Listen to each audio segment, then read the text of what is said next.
Saudara-saudara yang siap dengan firman Allah, sama-sama saya katakan amin. Baik Ibu Bapak sekalian, sekali lagi selamat pagi, salam. Selamat tahun baru, Tuhan Yesus memberkati. Satu pagi yang saya bangun dalam keadaan syukur luar biasa, karena pada akhirnya 2021 kita lewati. Saya masih ingat waktu saya masih muda, orang memprediksi Tuhan datang sekitar 2020.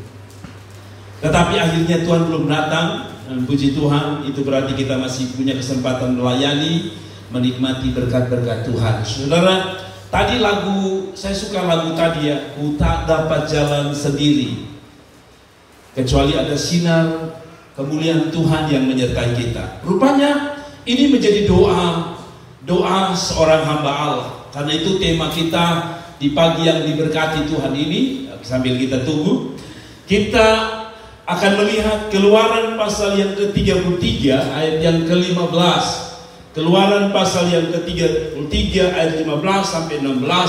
Doa yang sama, nyanyian yang sama seperti yang kita nyanyikan pagi hari ini, keluar dari seorang hamba Allah, keluar dari seorang hamba Tuhan besar, keluar dari seorang tokoh Alkitab yang luar biasa bernama Musa.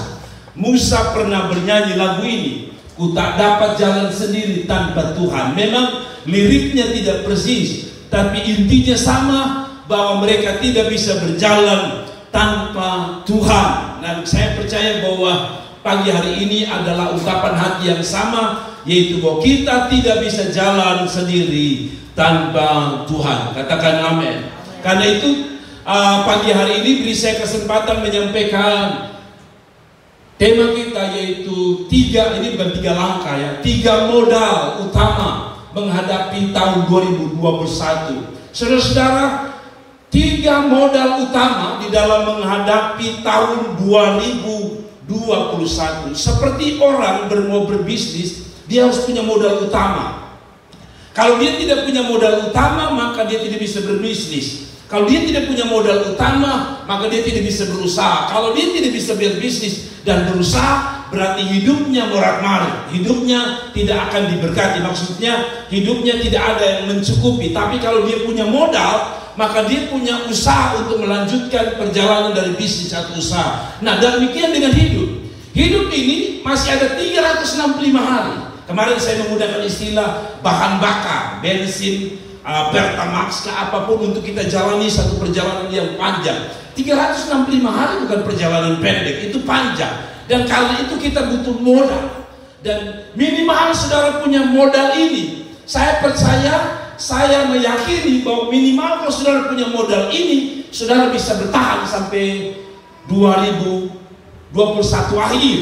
Dan kita masuki 2022 lagi. Katakan amin. Nah, mari kita baca doa apa yang dinaikkan oleh Musa. Keluaran pasal 33 ayat 15-16. Saudara ini, berkatalah Musa kepadanya, apa?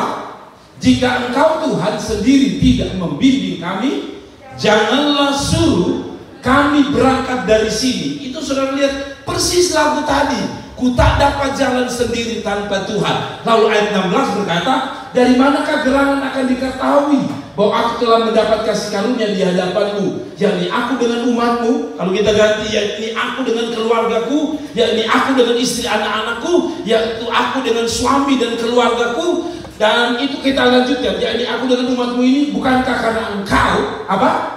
Berjalan bersama-sama dengan kami, sehingga kami, aku dengan umatku, aku dengan istri anak-anakku, aku dengan bisnisku, aku dengan usahaku, aku dengan pekerjaanku, aku dengan pendidikanmu, dibedakan dari segala bangsa yang ada di muka bumi ini. Saudara, itulah doa daripada Musa. Dan saya bersyukur bahwa Katia pimpin kita lewat lagu ini, bahwa kita tidak dapat jalan sendiri. Siapa yang setuju bahwa kita tidak bisa jalan sendiri tanpa Tuhan di 2021? Angkat tangan.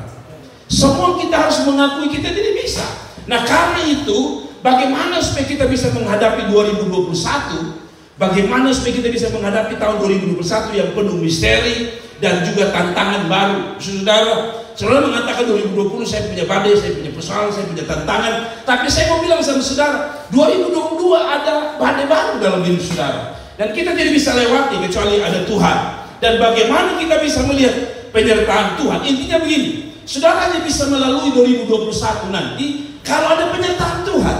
Nah, pertanyaan selanjutnya adalah bagaimana supaya kita bisa disertai Tuhan. Tadi saya bilang minimal kita punya 3 modal ini. Yang pertama, modal yang pertama adalah belajar ikut kehendak Tuhan. Saudara, pertama yang Anda harus punya adalah belajar ikut kehendak Tuhan. Tadi malam saya renungan singkat di dalam keluarga saya, kakak adik, bersaudara semua, saya angkat mengenai ini. Pertama, modal pertama, ikut rencana Tuhan. Kenapa ikut rencana Tuhan? Sebab hanya rencana Tuhan yang tak pernah gagal. Rencana saudara bisa gagal, planning saudara bisa gagal, tapi rencana Tuhan tidak pernah bisa gagal. Karena itu ikutilah apa? Kehendak dan rencana Tuhan. Yeremia 29 ayat 11, mari kita baca dengan cepat.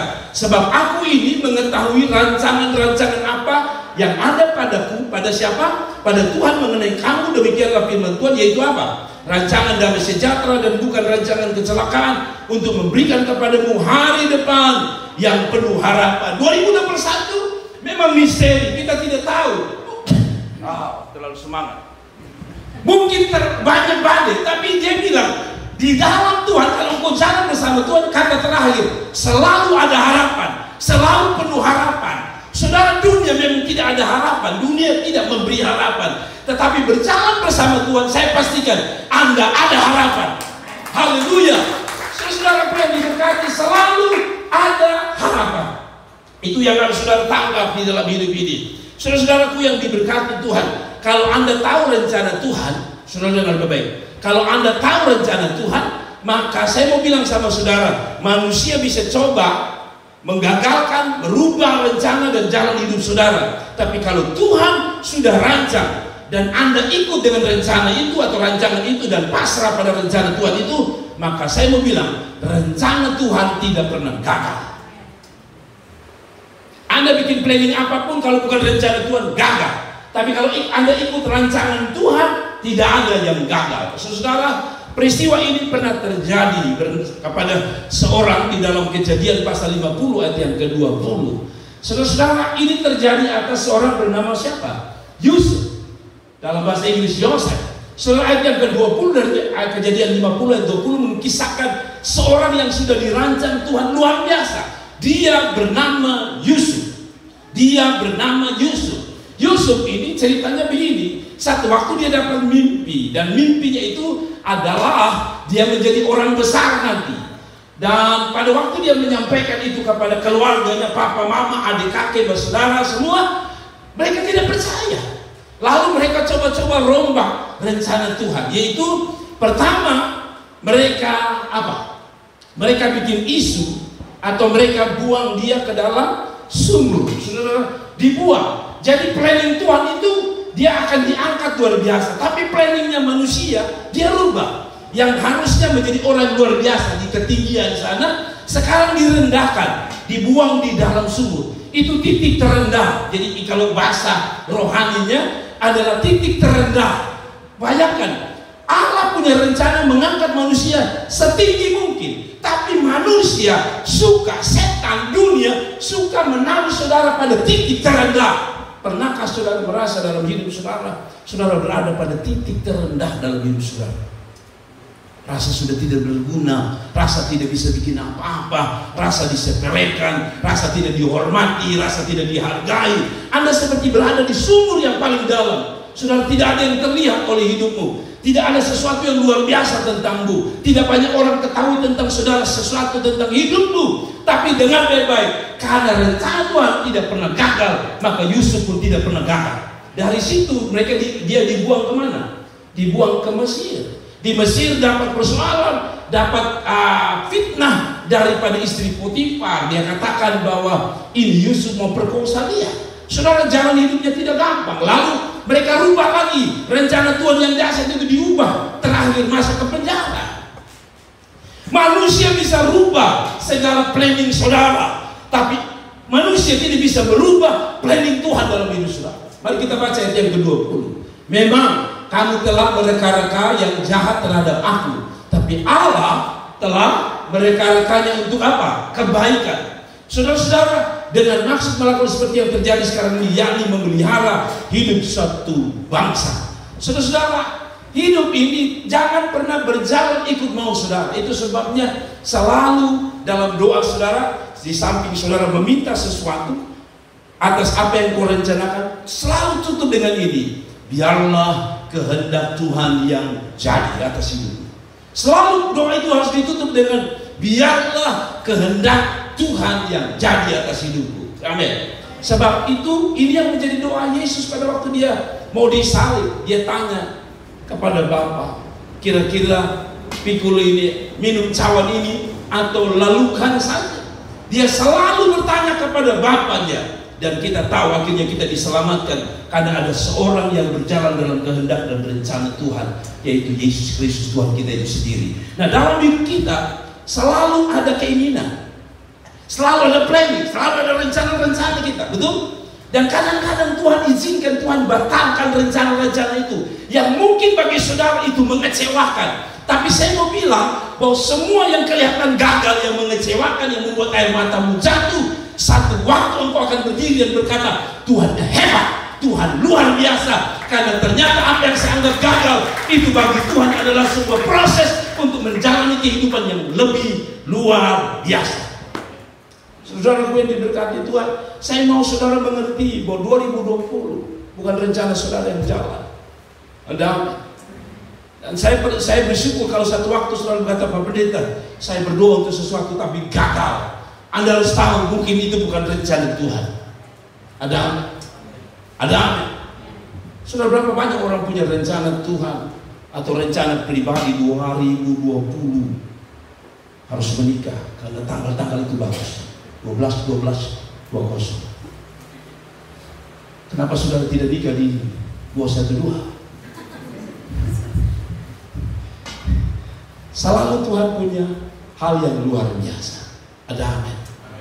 Orang-orang yang hari ini saudara lihat dikecewakan.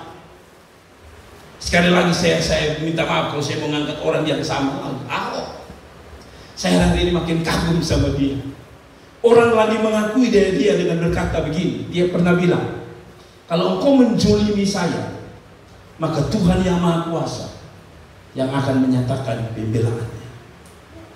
Yesus, Tuhan kita tidak pernah tertidur. Dan hari-hari ini kalau sudah lihat orang-orang yang coba merubah rencana Tuhan dalam hidup Ahok, selesai hidup Ahok lain, Ahok makin naik terbang tinggi. Saya mau bilang sama saudara, setiap orang bisa merubah saudara, planning saudara, rencana Tuhan, rencana dalam hidup saudara, tetapi mereka tidak bisa mengubah rencana Tuhan dalam hidup saudara. Ada amin? Ada amin? Ada amin? Setiap kita telah dirancang dan direncanakan Tuhan. Itu tidak berarti bahwa kita tidak perlu berusaha. No, kita berusaha, tetapi kita harus sadar bahwa rencana Tuhan adalah rencana yang paling terbaik. Tidak ada rencana yang lebih baik kecuali rencana Tuhan. Katakan amin. Yang kedua, modal yang kedua yang harus saudara punya adalah taat. Saudara, hidup yang kedua, modal yang kedua adalah taat kepada Tuhan. Bilangan pasal yang ke-28 ayat 1 dan 3. Saudara dengar baik-baik. Ini modal kedua, saudara, harus ada. Jika engkau baik-baik mendengarkan suara Tuhan Allahmu dan melakukan dengan setia segala perintahnya yang kusampaikan kepadamu pada hari ini. Hari ini tanggal berapa? Pada hari ini kita mulai dengan janji Tuhan ini. Tuhan bilang kalau engkau lakukan, jika engkau baik-baik, bukan terpaksa. Jika engkau baik-baik, mendengarkan suara Tuhan, baik-baik. Saudara-saudara, jangan harap saudara mau diberkati kalau dengar saja tidak baik. Kalau dengar gosip dia bilang, siapa? Yang mana? Cepat. Tapi kalau dengar firman Tuhan dia sudah tahu. Ini Amsal di mana dia tidak tahu. Bunyi ayat ini dia tidak tahu. Tapi dia pun tetangga yang tidak ada hubungan keluarga dia tahu. Lu tahu saja. Dia ini punya nenek moyang di rote, yang di bawah, habis yang lu bisa dia punya nenek moyang, dong semua sama semua. Dia tahu. Seolah-olah dia Allah Maha tahu. Tapi ketika dia dengar firman Tuhan tidak dengar baik-baik. Saudara dengar firman Tuhan harus dengan baik. Ada amin. Jika engkau baik-baik mendengarkan suara Tuhan Allahmu dan melakukan dengan setia segala perintah yang disampaikan kepadamu pada hari ini, maka apa yang terjadi? Allahmu, Tuhan Allahmu akan mengangkat engkau di atas segala bangsa di bumi. Ayat yang kedua, segala berkat ini akan datang kepadamu dan menjadi bagianmu jika engkau mendengarkan suara Tuhan Allahmu. Katakan amin. Katakan amin. Bukan dengar jual janji suara suamimu. Janji suara suami itu bisa mengecewakan. Ayat yang ketiga, diberkatilah engkau di mana? Kota, dan diberkatilah engkau di ladang. Tidak ada kenal, orang Kristen tidak kenal tempat basah, tempat kering. Semua becek. Kata Alkitab tuh, diberkati engkau di mana? Di kota, diberkati engkau di ladang, saudara. Karena itu kalau dapat jodoh dari kamu, puji Tuhan. Tapi dapat jodoh dari Amerika, lebih puji Tuhan. Oh, tidak ada kata amin. Kasih dong dari udik saja Tuhan. Oke, tapi kita lanjut. Diberkatilah engkau di kota dan diberkatilah engkau di ladang. Saudara, kita lanjut pada slide selanjutnya. Saudara, rahasia sebenarnya, rahasia sederhana saudara mau diberkati di tahun 2021 tidak ada cara lain. Dua saja menurut ayat tadi. Pertama, dengar baik-baik suara Tuhan. Yang kedua, lakukan dengan baik juga suara Tuhan. Amin. Tuhan suruh setia, setia. Amin. Kalau Tuhan suruh beribadah, beribadah. Amin. Kalau Tuhan suruh apa? Menyembah, menyembah. Kalau Tuhan suruh berdoa, berdoa. Dan semua harus dilakukan dengan cara yang baik. Mendengar dengan baik dan lakukan dengan baik. Itu sebabnya ayat 1 tadi, jika engkau baik-baik mendengarkan suara Tuhan Allahmu dan melakukan dengan setia segala perintah yang disampaikan padamu hari ini, maka Tuhan Allahmu akan mengangkat engkau dan memberkati engkau intinya. Bagaimana kita mau dengar dengan baik? Bagaimana saudara mau dengar firman Tuhan dengan baik? Kalau saudara punya HP yang baik, bagaimana saudara mau dengar suara Tuhan yang baik? Kalau saudara punya HP yang baik. Dulu masih HP Nokia, orang dengar firman Tuhan masih enak. Sekarang orang punya gadget, punya smartphone, bikin manusianya bodoh phone. Orang dengar firman Tuhan serius, lu mulai tondok sudah. Lu pikir lu berdoa? Saya tahu Anda tidak berdoa. Anda ada lihat status. Tahu? Ada banyak orang sekarang di kota-kota besar, orang dengar khotbah, lu tidak dengar. Orang lihat status saja. Makan bakso di 99. Sekarang bukan 99, turun 88. Selalu perhatian kita dibawa untuk tidak bisa mendengar dengan baik. Ada belum lagi ketemu anak bikin ganggu ketemu di sebelah. Padahal ketemu sudah dari rumah berdoa, Tuhan, saya ingin dengar firman Tuhan dengan baik. Saudara bawa anak Kasmaji duduk di sebelah. Saudara dengar firman Tuhan, dia bilang, Mama, ulang, Mama. Dia tidak bersuara keras, itu anak-anak itu luar biasa. Mama, ulang. Lalu saudara bilang, ya, itu ada khotbah. Kalau dia mulai, namanya anak-anak, dia tidak betah kalau lama duduk di samping.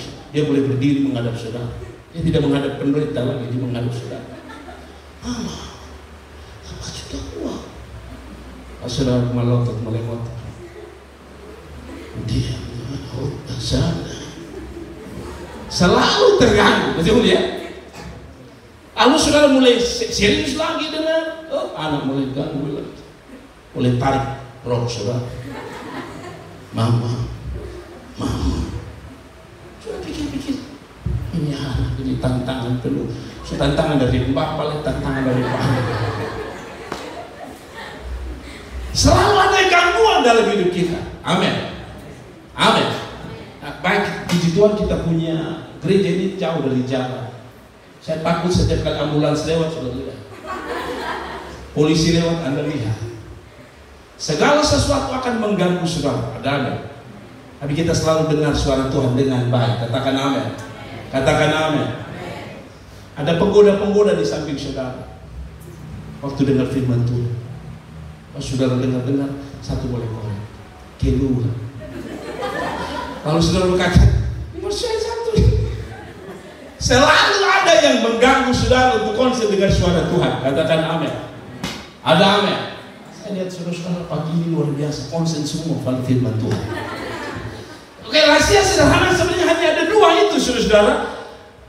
Saya bikin kata bijak seperti ini, saudara-saudara. Orang yang taat tidak pernah takut kehilangan berkat. Ada kata at 3 kali. Saudara, saat engkau memilih untuk taat, engkau sedang berada tepat di jalur berkat. Oh, itu kata saya. Saudara lihat ini, ada kata at 3 kali. At pertama, at kedua, at ketiga. Saat engkau memilih untuk taat, engkau sedang berada tepat di jalur berkat. Ada? Maafkan istri saya.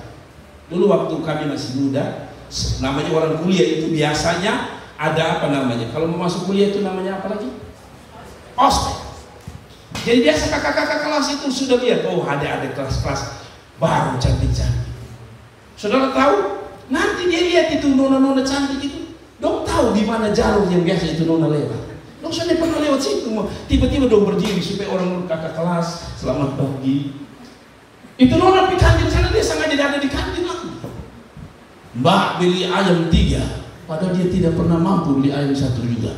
Tapi hari itu dia tahu. Saudara, ada di jalur yang kelihatan dong nona itu yang dong suka, ada di situ. Saya masih ingat ya, masih SD, padahal masih SD. Saya mulai suka-suka orang puan nona. Jadi nona-nona di bagian atas oiba itu gagah-gagah. Saya pun rumah itu kan dengan SD kami, SD 3 itu sebenarnya beberapa langkah. Tapi karena itu nona kalau pulang dong ikut itu kolam kampung, sudah tahu. Saya putar juga lewat kolam kampung supaya dapat jalur yang tepat. Saudara, kalau saudara berada di jalur ketaatan, Anda sedang berada di jalur tepat untuk hidup di tahun 2021. Tuhan memberkati saudara. Katakan amin dan beri tepuk tangan yang meriah bagi Tuhan. Jangan ambil jalur salah. Saudara ambil jalur salah, saudara selesai hidup saudara. Ada amin. Siapa yang kalau ke Soe ambil jalur potong? Kalau saudara rasa terlalu banyak belok, saudara bilang terlalu capek, lurus saja. Lu sampai di itu tikungan camplung, lu lurus, lu juga selesai dalam hidup saudara. Nah, kenapa harus ikut jalur? Karena hanya ikut jalur yang membuat Anda selamat. Ada amin. Kalau saudara keluar kota, itu selalu saya jengkel karena orang kalau dari luar kota itu kalau tikung selalu keluar dari jalur. Betul ya? Kalau saudara biasa bawa kendaraan, selalu keluar. Saya paling ngeri kalau saudara saya keluar jalur. Kalau saya ketemu motor puji Tuhan, saya lebih besar, kijang saya lebih besar. Tapi bayangkan kalau saya keluar jalur, saya ketemu itu tronton yang roda 8. Selalu berkata, lu mau gimana? Kalau keluar jalur bahaya, sangat bahaya. Keluar jalur dari ketaatan, Anda sedang keluar menuju bahaya yang luar biasa. Sebenarnya saya masih punya satu kaki di atas itu, kata bijak saya. Saat engkau memilih, betul ya? Di bawah maksud saya. Yang di bawah lagi. Saudara, ada kata bijak saya yang selanjutnya. Orang yang taat tidak pernah takut kehilangan berkat. Katakan amin. Orang yang taat tidak pernah takut kehilangan berkat. Katakan amin. Selalu ada berkat kalau saudara taat sama Tuhan. Saya tidak bilang bahwa hidup selalu aman. Saya tidak boleh bilang ikut Tuhan selalu aman, selalu hidup kita diberkati. Tapi saya percaya bahwa orang taat selalu Tuhan punya cara untuk memberkati Anda. Di tengah krisis sekalipun Tuhan punya cara memberkati Anda. Katakan amin. Katakan amin. Orang yang taat tidak pernah takut kehilangan berkat. Anak-anak, kalau orang tua suruh taat saja, karena Anda tidak tahu di otaknya orang tua itu dia sedang planning saudara. Kadang-kadang dia tidak ada penyebab, pas dia dapat uang banyak dia otak begini. Coba suruh dia. Kalau dia mau, kebetulan beta siap kasih dia. Tapi kan saudara tidak tahu. Hari itu bencana bagi saudara. Kalau saudara bilang, Mama Tuhan, saya sedikit suruh sama kita tompen. Coba berani ngomong langsung di Mama Tuhan. Kira saya pembantu. Saudara tahu itu karunia bicara dari mamamu keluar semua. Kau tahu Kalau mama juga kau jadikan pembantu, kau tahu kau sejak lahir kau berteriak, sekali mama kasih air, sekali mama kasih bubur, sekali mama kasih daging. Ini hari suruh seriusan bisa. Otak ya. Jadi saya mau bilang sama saudara, berhati-hatilah. Tapi kalau yang disuruh mau biasanya itu orang tua suruh pandang. Ini anak ini kalau suruh dia santai. Itu nanti lupa mama kalau ada berkat. Lu belum kasih ingat dia, seolah-olah itu ada apa namanya jam itu, ada waker di otaknya. Kalau dia jalan-jalan dia ada dapat duit sedikit, termasuk dia pi orang mati, saya sering bilang dia pi orang mati. Kalaupun dia tidak ada uang, dia akan bungkus kue untuk anak. Sampai terlalu bungkus sampai lupa bahwa di belakang dia belum dapat. Oke, kita pada poin terakhir dan kita akan tutup di dalam doa pada pagi hari. Yang terakhir adalah seperti sesuai khotbah saya tadi malam. Saya masih percaya poin yang terakhir ini sangat kita perlukan. Yang ketiga modal yang terakhir adalah selalu mengandalkan Tuhan. Katakan, selalu mengandalkan Tuhan. Saudara, Yeremia pasal 17 ayat yang ke-5 sampai ayat 8. Beginilah firman Tuhan, terkutuklah orang yang mengandalkan manusia, yang mengandalkan kekuatannya sendiri, dan yang hatinya menjauh daripada Tuhan. Kenapa orang tidak mengandalkan Tuhan? Keadaannya sangat mengerikan. Ia akan seperti semak bulus di padang belantara. Ia tidak akan mengalami datangnya keadaan baik. Sudah lihat ini. Ia akan tinggal di tanah angus. Bukan hanya nasi angus, sudah tinggal di tanah angus. Di padang gurun, di negeri padang asin. Padang asin ini maksudnya hidup sendiri di padang gurun yang tidak bisa tanam apa-apa, yang tidak berpenduduk. Saudara, tidak mengandalkan Tuhan, dia katakan sesuatu yang mengerikan. Hidupmu seperti di semak bulus, di padang belantara, tidak akan mengalami datangnya keadaan baik. 2021 memang keadaan tidak menjanjikan baik. Tapi selama Anda di tangan Tuhan, Tuhan bisa merubah keadaan baik, tidak baik itu menjadi sesuatu yang luar biasa baiknya. Tapi sebaliknya, kalau Anda tidak mengandalkan Tuhan di 2021, sehebat apapun Anda, hidupmu baik luar biasa hari ini, Anda bisa berubah. Dikatakan Alkitab berkata seperti di padang gurun, tanah angus. Tidak heran kita memberkat banyak, tapi karena kita ada di tanah angus semua. Bukan hanya angus uangnya, orang Kupang ini rata-rata angus kulitnya. Orang Kupang ini rata-rata angus kulitnya.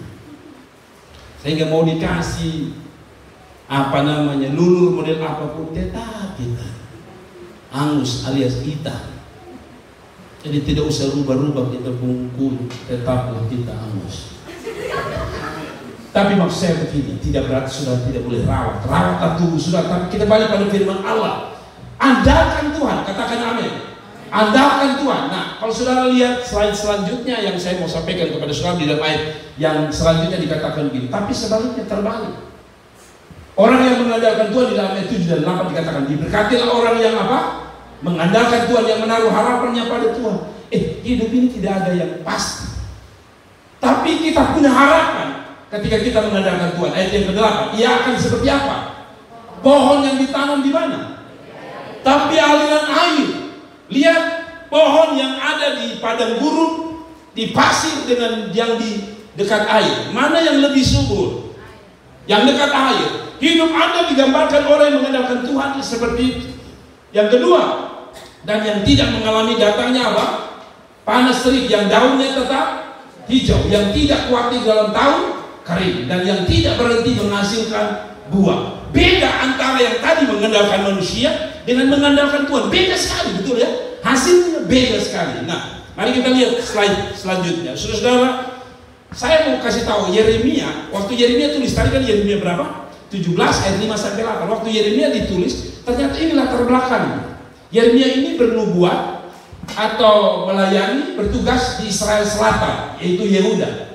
Saya pernah bilang ya, Israel itu terbagi jadi dua, yaitu Israel dan Yehuda. Israel ini berada di mana? Utara. Sedangkan Israel berada di selatan. Jadi mereka ini terpisah. Nah, beberapa saat yang lalu Israel diserang oleh dua bangsa ya, atau Yehuda diserang oleh Israel sebagai saudaranya sendiri. Nah, dalam ini terbalik lagi, Yehuda ini mau diserang juga atau mau mengalami penyerangan juga. Tapi yang menarik adalah mereka minta tolong kepada orang Mesir, bangsa Mesir. Jadi latar belakangnya di sini. Walaupun nubuat sudah diberikan, besar harapan Yeremia kiranya Yehuda bertobat. Kenyataan justru mereka berpaling dari Allah dan berharap kepada Mesir untuk menjamin mereka dari roman bangsa lain. Mereka lebih mengandalkan manusia, yaitu Mesir, daripada Tuhan. Jadi saya mau bilang sama saudara, Mesir pada waktu itu seperti Amerika saat ini, punya perlengkapan perang, terkenal hebat, secara ilmu medis mereka hebat. Orang-orang Mesir itu hebat, apalagi terkenal dengan pasukan kuda. Jadi orang Mesir ini punya pasukan yang terkenal, yang hebat luar biasa, namanya pasukan kuda. Dan akhirnya Yehuda sadar bahwa kami punya masalah, yang bisa tolong secara kasat mata adalah apa? Mesir. Lalu Tuhan bilang begini tadi, dia bilang, kalau engkau andalkan Mesir, hidupmu bagaikan tanah angus tadi. Saya mau bilang. Nah, demikian dengan hidup kita, saudara-saudara. Jangan pernah mengandalkan manusia. Mengapa? Mari kita lihat alasan pertama. Mengapa saudara tidak boleh mengandalkan manusia? Atau lebih tepat saya artikan dulu, apa itu mengandalkan manusia, supaya saudara tahu arti mengandalkan manusia. Mengandalkan manusia artinya begini. Itu berarti menjadikan diri sendiri sebagai apa? Pusat pertimbangan, jalan keluar, dan orientasi hidup. Itu orang tipe orang mengandalkan manusia itu begitu. Yang dia pikir, apapun yang dia pikir, itu dia pikir adalah sesuatu yang akan terjadi, atau sesuatu yang dianggap sesuatu yang hebat luar biasa. Nah, dia juga selalu berpikir bahwa saya adalah solusinya, jalan keluarnya. Tidak heran manusia sering bilang begini, lihat ya, lihat saya itu acara, kalau tidak ada better lihat senang jalan. Selalu manusia berada pada dirinya sendiri, tapi tidak, dan berorientasi pada hidup dan juga hidupnya jauh dari Tuhan. Ini adalah tipe orang yang mengandalkan manusia.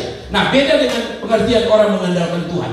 Apa arti orang mengandalkan Tuhan? Sekarang kita lihat arti mengandalkan Tuhan.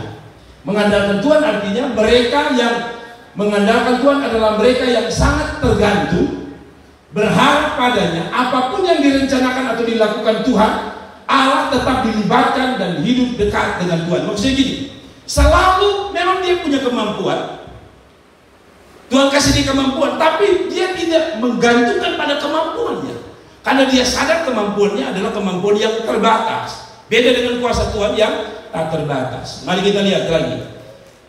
Mengapa tidak boleh andalkan manusia? Satu, manusia itu terbatas. Betul? Manusia itu selalu punya batasan. Bagaimana dia tidak punya batasan?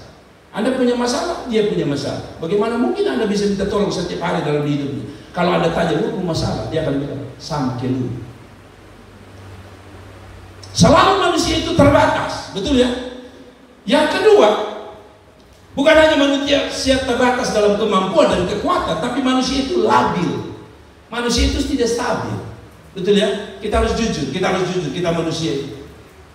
Ada waktu di mana orang bisa tersenyum membantu kita, menolong kita, betul? Tapi ada waktu Anda datang, dia kasih tahu anaknya, kasih tahu mama mau pergi. Hari ini saudara datang, bisa dia berkata, tolong dulu dia. Tapi besok temanmu akan berkata, bilang mama sudah ada, padahal mama di belakang pintu. Kenapa Anda muncul itu? Manusia tidak stabil. Kedua, janjinya selalu banyak kali lebih banyak tidak ditepati daripada ditepati. Ada apa? Si anak bilang, betul, Bapak begitu. Janji bilang juara kasih sepeda, padahal terakhir kasih 5.000 rupiah. Tetap mama juga gitu. Bilang kalau dia terima kasih nanti dia bawa makan gado-gado. Memang dia kasih makan gado-gado.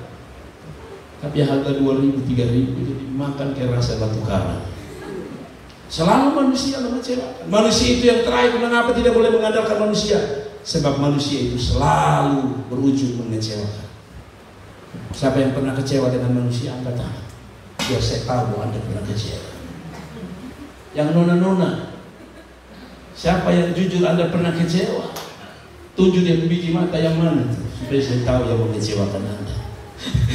Tapi yang namanya manusia selalu mengecewakan. Amin. Amin. Saudara pikir saudara menikah, kalau saudara pikir ini istri terbaik, ini suami terbaik. Tahun pertama dia terbaik, tahun kedua dia terbaik, tahun ketiga the best, tahun keempat, aduh dia baru tahu manusia model begini juga ada di dunia. Selalu mengecewakan. Katakan amin. Atau saudara tidak pernah kecewa? Luar biasa kalau Anda tidak pernah kecewa. Papa beta sudah berani bilang mengecewakan, beta sudah berani angkat tangan karena dia ada dulu di bibir samping. Tapi kembali pada firman Allah, mengandalkan Tuhan adalah poin terakhir kita. Nah, kenapa juga harus mengandalkan? Kalau tadi mengapa tidak boleh mengandalkan manusia, sekarang mengapa harus mengandalkan Tuhan? Pertama, jawaban saya, karena kuasa Tuhan tidak terbatas. Katakan amin. Kuasa Tuhan tidak terbatas. Petrus tidak bisa berjalan di atas air, Tuhan bisa berjalan di atas air. Para murid hanya bilang, kami hanya punya 5 roti 2 ikan, karena mereka terbatas. Tapi Tuhan tak terbatas. Dia bikin 5 roti dan 2 ikan. Manusia terbatas, hanya bisa menangis waktu Lazarus mati. Maria tapek, Marta tapek, Lazarus mati. Lalu waktu Tuhan datang, dia bilang, Tuhan, kenapa datang terlambat? Seharusnya mati. Percuma. Tapi sekali lagi Allah tak terbatas. Dia berkata Lazarus keluarlah, dan keluarlah Lazarus. Tidak terbatas kuasa Tuhan. Katakan amin. Yang kedua, mengapa harus andalkan Tuhan? Sebab janjinya tidak pernah berubah, alias selalu pasti. Ya dan amin. Ada. Janji Tuhan tidak pernah berdusta. Selalu dia bilang ya, atau selalu ya dan amin. Yang ketiga, kenapa harus andalkan Tuhan? Karena Tuhan tidak pernah mengecewakan. Tapi saudara berkata, tapi itu ada tetangga saya, dia kecewa sama Tuhan. Sekarang tidak mau gereja, sekarang tidak mau beribadah, dia kecewa sama Tuhan. Berarti Tuhan bisa mengecewakan? No, Tuhan tidak pernah bisa mengecewakan orang. Kenapa orang bisa kecewa? Karena orang salah memahami rencana Tuhan. Orang tidak bisa memahami maksud Tuhan. Ya, orang tidak bisa memahami maksud Tuhan, makanya kecewa. Tapi saya meyakini Allah tidak pernah mengecewakan seseorang. Yang membuat Anda kecewa karena Anda tidak berjalan sesuai dengan tadi planningnya Tuhan. Tuhan kasih pilihan, kita pilih. Tuhan rencana lain, kita punya rencana. Ini yang membuat kita kecewa. Tetapi sebenarnya Allah tidak pernah mengecewakan orang. Tidak ada yang setuju. Allah tidak pernah mengecewakan siapapun di dalam dunia ini. Yang kecewa karena pertama, Anda tidak bisa memahami rencana Tuhan dengan baik. Saudara lihat itu film-film yang biasa orang bikin-bikin itu. Pas ulang tahun, bentak. Dasar bodoh, tidak tahu kerja. Tiba-tiba kasih keluar kue happy birthday yang ulang tahun terlalu sakit hati. Menangis. Saya ingat waktu Kak Kiki ulang tahun, semua sikat sama dia. Dasar manusia tidak taat, tidak tepat waktu, dan sebagainya. Saya lihat, saya bilang aduh kasihan. Maka keluarlah kata dari beliau, sang Kiki, susah sudah. Orang kalau tidak salah paham, padahal hari A sudah tahu betapa adik-adiknya ini, kaum muda ini mencintai dia. Yang paling parah, istri saya ikut-ikutan. Marah dia, luar biasa. Saya pikir, Mama, tahu usah. Kalau dia salah mengerti, dia berdoa bilang, Ibu Gembala model apa? Tapi puji Tuhan, hari-hari dia baru tahu bahwa ternyata tidak. Itu hanya orang bilang buat-buat saja. ada kado, ada kue ulang tahun yang dibawa. Saya tidak tahu apakah air matanya jatuh atau tidak. Siapa yang foto itu hari? Tapi selalu ada rasa haru ketika kita tahu bahwa ternyata tidak seperti yang terjadi. Sudah mengerti ya? Laki tiba-tiba pulang marah-marah. Masa apa tidak jelas? Mama tua boleh ingat. Di rumah. Dan mama sudah marah sama mereka. Sudah tarik nafas itu sisa. Kalau wanita-wanita sempurna. Tarik ini nafas, tarik. Tiba-tiba laki bilang, wah, ini ada amplop tabal. Itu mama pun mata bukan air mata karena sedih, terharu. Selalu Tuhan juga begitu dalam hidup kita. Tuhan suka, saya menggunakan istilah, selalu ada surprise dari Tuhan. Katakan amin. Selalu ada apa? Surprise dari Tuhan. Saya dulu kepingin jadi tentara, pegawai minimal. Saya kalau lihat orang pakai pegawai itu saya iri luar biasa. Rapi, tiap bulan tanda tangan, ambil amplop. Saudara, tiap bulan mau tanda tangan di mana? Jelas. Tapi ketika kemarin saya liburan, Tuhan seperti sentil saya. Kalau lu jadi pegawai, libur itu paling tinggi 2 hari. Karena bos bilang besok lu masuk atau kestra saya potong. Tapi ketika lu jadi hamba Tuhan, habis pelayan 1 tahun ini, 1 minggu pun jalan saja. Tidak ada yang bilang, ingat, kestra lu saya potong. Karena saya sudah biasa hidup tanpa kestra. Mengerti bang saya? Setiap bagian hidup kita ada rencana Tuhan. Ada amin. Ada amin. Saudara mulai menyesal. Kenapa saya tidak kawin, saya kawan lama. Tiba-tiba ketemu, dia ada bentak di belakang. Woi laki-laki bangkatan kurang ajar kau. Lalu sudah bilang, pantas puji Tuhan. Itu sudah perempuan bisa menjadi dengan dia. Kalau sudah dia bikin malu kayak beta seperti itu. Selalu ada rencana Tuhan. Katakan amin. Ada amin. Jadi kalau saudara gagal, kecewa, bolehlah menangis 1-2 hari. Jangan menangis sepanjang tahun. Kasihan saudara-saudara, produksi air mata itu mahal. Anda tidak percaya produksi air mata itu mahal? Menangislah, ini pesan saya untuk orang-orang muda yang kecewa. Menangislah untuk orang yang benar-benar ingin mempersembahkan hidupnya, seluruh hidupnya untukmu selama-lamanya. Dan jangan pernah menangis untuk dia yang hanya mengecewakan dan menjengkelkan. Ada. Kalau sudah tidak percaya, tanyalah istri saya. Dia banyak kecewa. Tuhan memberkati kita 3 hal tadi. Apa? 3 modal kita di 2021. Sederhana. Apa yang pertama? Yang pertama. Apa yang pertama? Apa yang pertama? Apa yang pertama? Mengikuti kehendak dan rencana Tuhan. Yang kedua, tahu saya setuju kaki. Siapa suruh kaki setuju? Yang kedua, belajar taat, karena taat itu Anda berada di jalur berkat. Yang ketiga, selalu mengandalkan Tuhan. Tidak ada orang yang bisa mampu tolong saudara. Saya pendeta tidak bisa. Bapakmu tidak bisa, mamamu tidak bisa, kakakmu tidak bisa, tetanggamu tidak bisa. Yang bisa tolong saudara pada waktu saudara punya masalah spesial dan khusus dan beban berat, hanya Tuhan yang bisa tolong saudara. Kasih tepuk tangan untuk Tuhan. Selamat memasuki tahun baru 2021. Tuhan